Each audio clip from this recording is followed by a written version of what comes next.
Non, j'en sais pas plus sur la franc-maçonnerie, non. La franc-maçonnerie, ça a toujours été quelque chose de très très discret, où les personnes n'ont jamais trop voulu faire état de ce qu'ils faisaient. Mais pour moi, c'est surtout le regroupement de personnes qui effectivement réfléchissent à des grandes valeurs, des grands principes qui fondent la société. C'est une institution, tout ce qui est artisanal au niveau du travail, que ça peut être la maçonnerie, la menuiserie, la ferronnerie. C'est une secte comme une autre, ou un club, ou une amicale, enfin tout ce que vous voulez, quoi. C'est truc de maçon, non? Et quelqu'un qui rentre dans la franc-maçonnerie, il a du boulot assuré. Très logiquement, oui, ça remonterait à la construction des cathédrales, avec des secrets de construction. Et c'est né véritablement, sans doute en Écosse ou en Angleterre, avant de s'introduire en France. Pour moi, ce serait comme un mouvement politique. Alors, normalement, c'est dans un but de faire progresser la société, d'y apporter les droits de l'homme, d'y apporter le bien à l'humanité. Et donc, ils sont entre frères, et on leur a reproché quelquefois de favoriser plus leurs frères que les autres.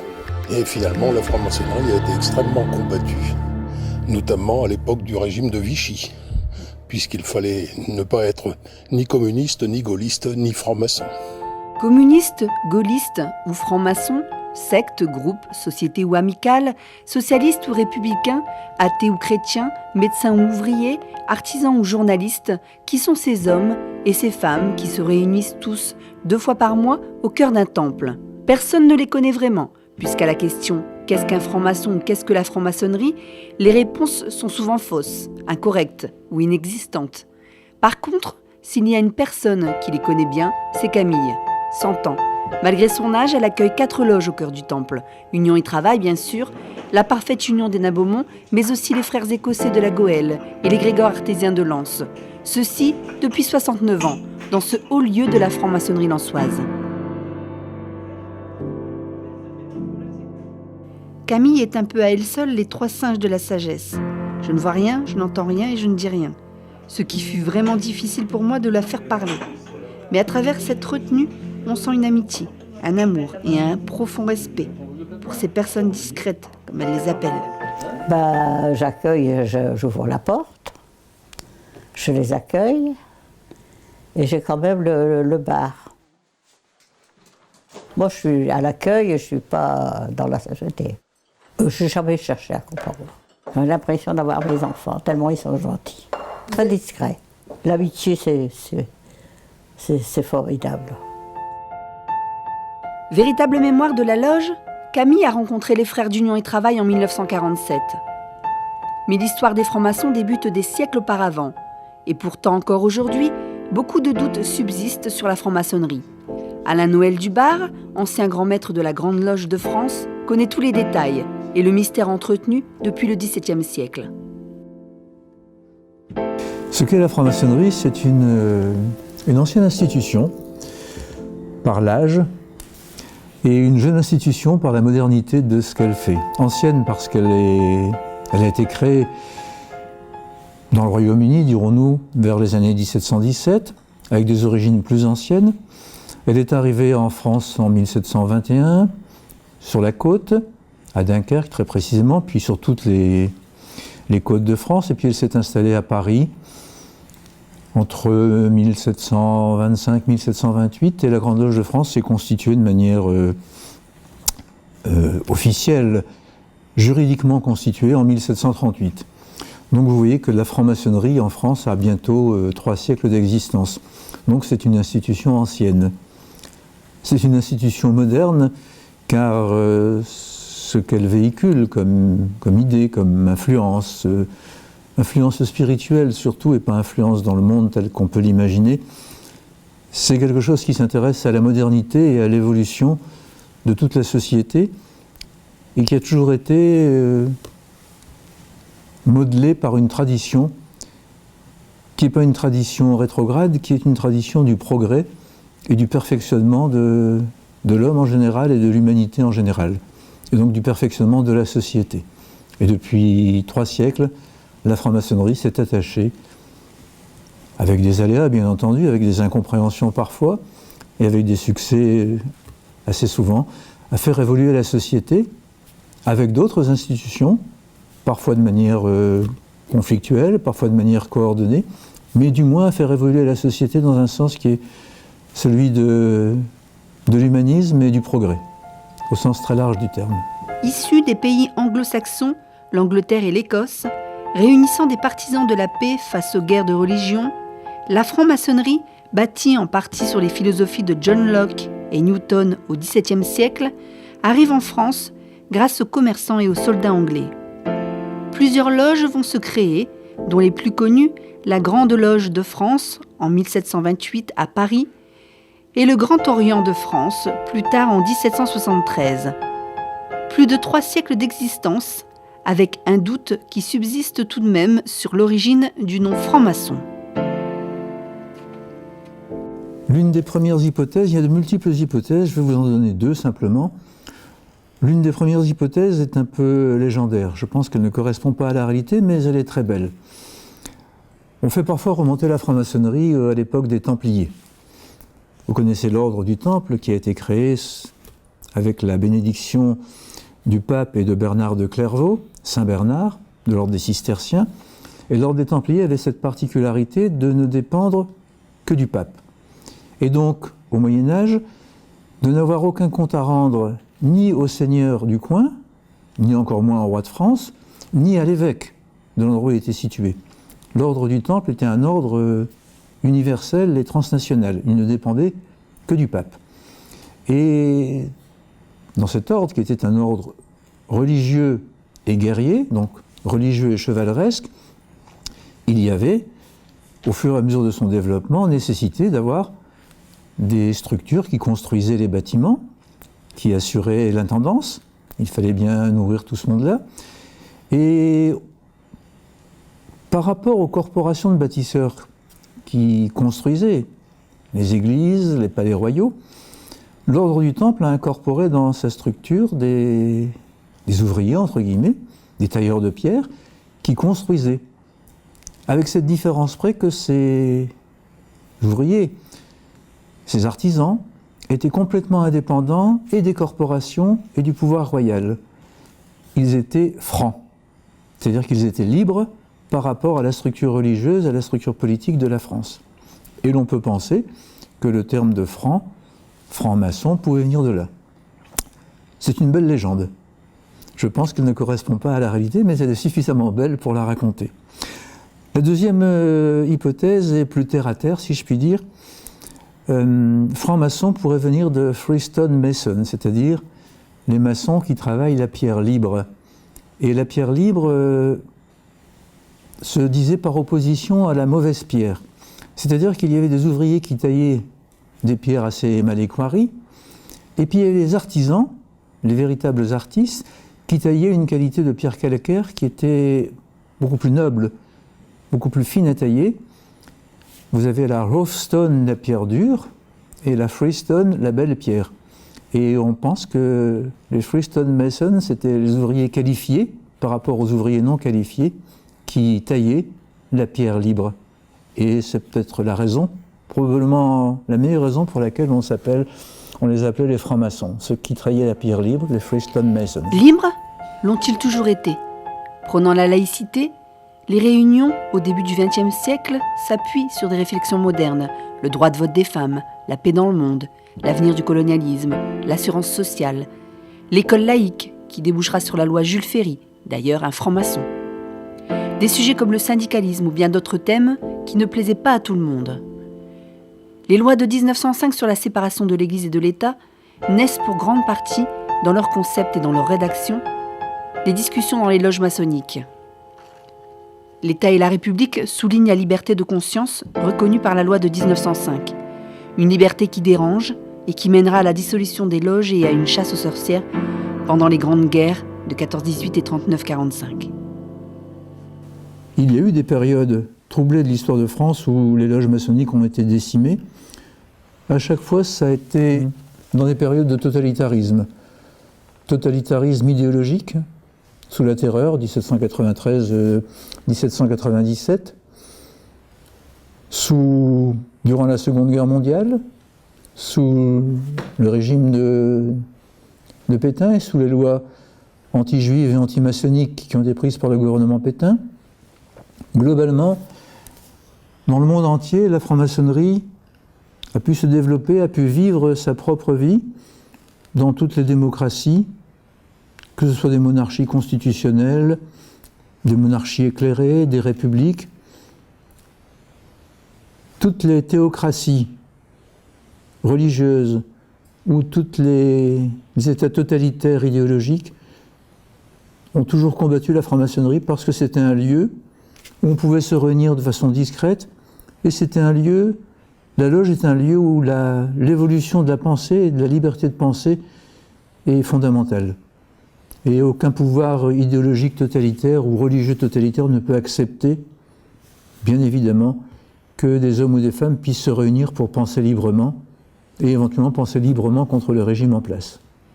Et pour toute la franc-maçonnerie de tradition, depuis 3 siècles, depuis John Locke, depuis Newton, depuis Kant, l'élément essentiel, c'est la liberté de conscience, ce qui veut dire que la liberté de pratiquer une religion n'est pas une liberté qui descendrait du ciel sur la terre, c'est une liberté qui est garantie par la loi des hommes, par le fait que tous les hommes qui vivent dans la même république se reconnaissent les uns aux autres une parfaite liberté de conscience. C'est la liberté de conscience qui permet la liberté religieuse. Ici sur le bassin minier et à Lens, les loges se développent. L'Étoile du Nord, la Lumière du Nord, la Fidélité ou le Réveil du Nord et puis, en 1904, Union et Travail. Une loge issue de la Fidélité à Lille et du Réveil du Nord à Douai, elle contribue à la réflexion politique et sociale du bassin minier, avec des hommes comme Émile Bazely ou Maurice Monnier. Le syndicalisme enseignant, la FEN, Fédération de l'éducation nationale, le football à Lens, la vie active, des idées discutées à la loge de Lens, qui est née un peu avant Camille et qui fait sa rencontre en 1947. J'avais 30 ans quand je suis arrivée ici. Ils avaient besoin de quelqu'un et ils ont demandé à Alphonse s'il voulait venir ici. J'ai dit oui. Remarque, j'étais pas très d'accord parce que c'était pas grand assez. Alphonse Lefebvre, le mari de Camille, cheminot, militant socialiste, syndicaliste, conseiller municipal, mais aussi fondateur du planning familial avec Claude Poiret, du stade nautique de Lens, du rugby olympique lensois, du Goujon lensois, un homme courageux, convivial, curieux et passionné, que tout le monde connaissait. Son nom sur la plaque du temple, il la doit à sa fidélité à Union et Travail, et ce depuis le 6 janvier 1946, date à laquelle il est initié, après avoir été parrainé par Léopold de Boilly. Léopold Boilly, c'était un imprimeur à la Bassée. Il y avait une imprimerie. Et comme Alphonse faisait faire il l'a connu avant-guerre, et puis tout ce qu'il avait à faire comme papier dans l'imprimerie, on allait chez lui. Et c'est devenu des grands copains, quoi. C'est lui qui a poussé Alphonse à être maçon, quoi. Et puis il s'occupait de beaucoup de choses. Il s'occupait des auberges de la jeunesse, il s'occupait du tennis, il s'occupait du football. Il s'occupait de rugby. Il était président de plusieurs sociétés.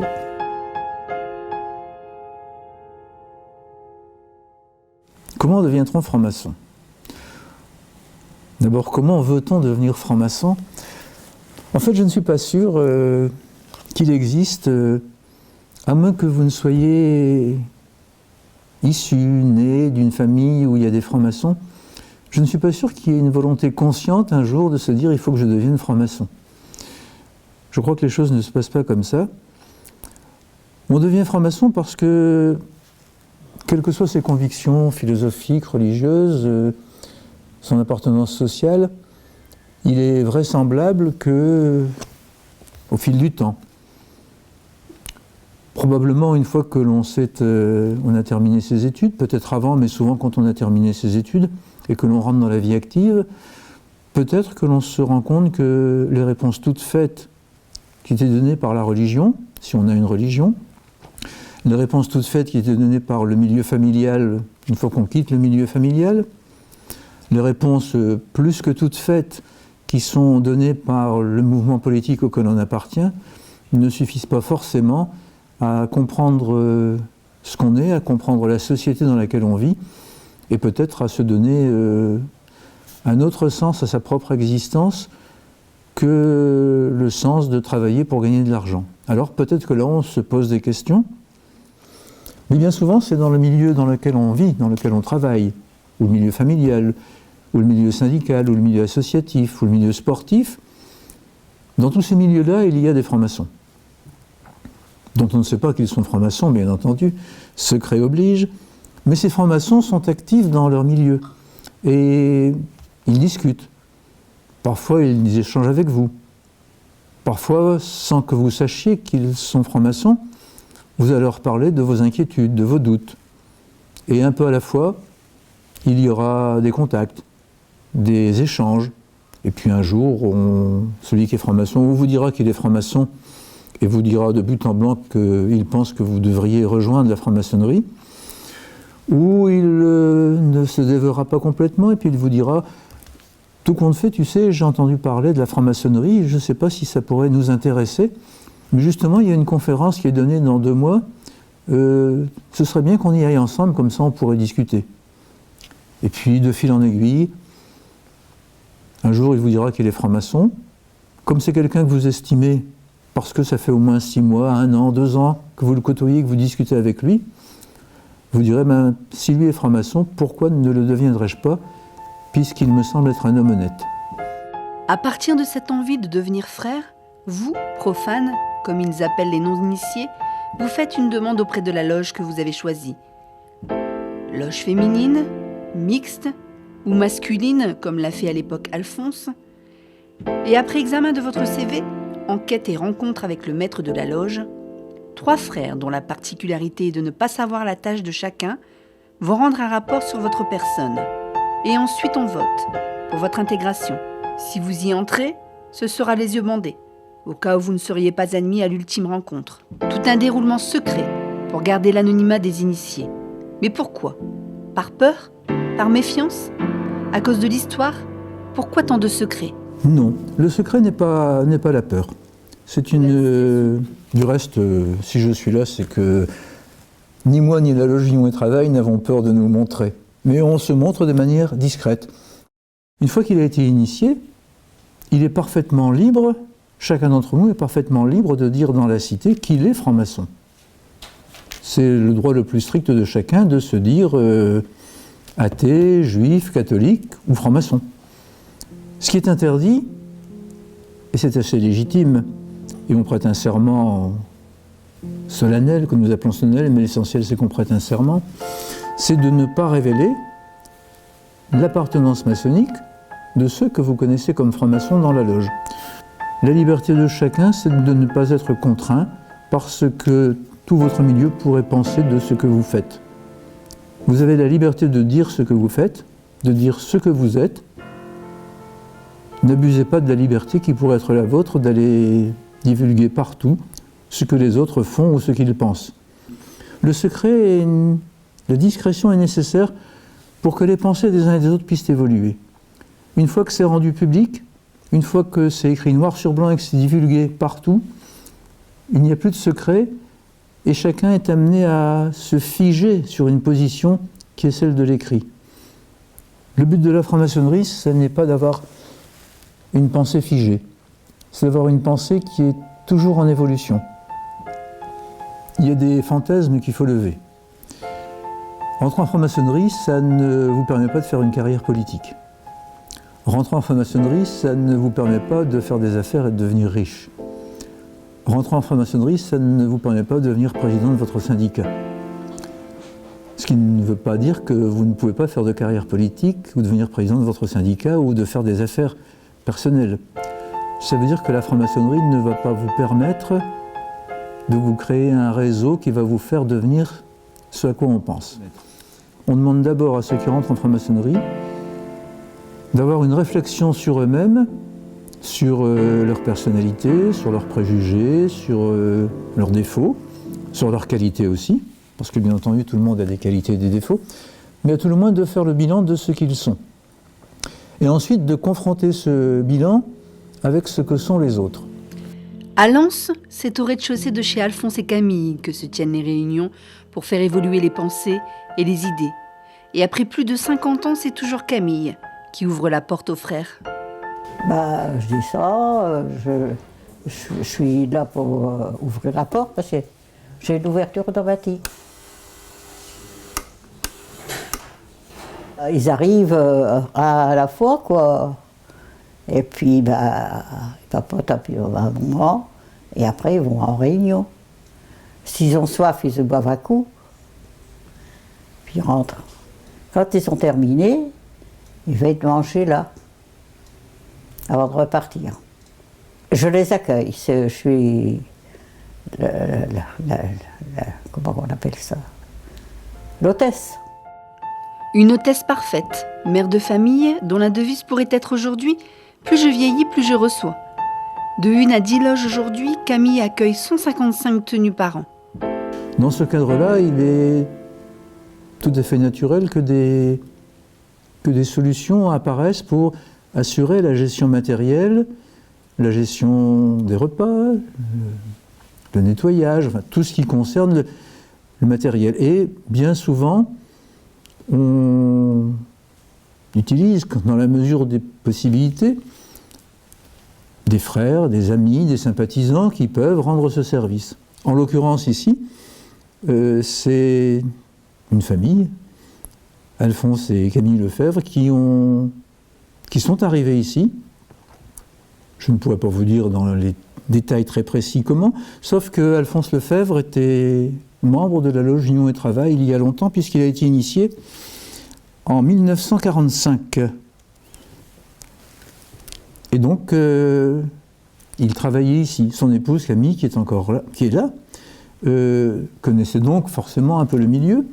Et elle vous dira comment elle a été sollicitée, comment elle a accepté de venir travailler dans ces locaux et progressivement d'assurer le rôle d'accueil et de liaison entre tous ceux qui viennent travailler dans ces locaux.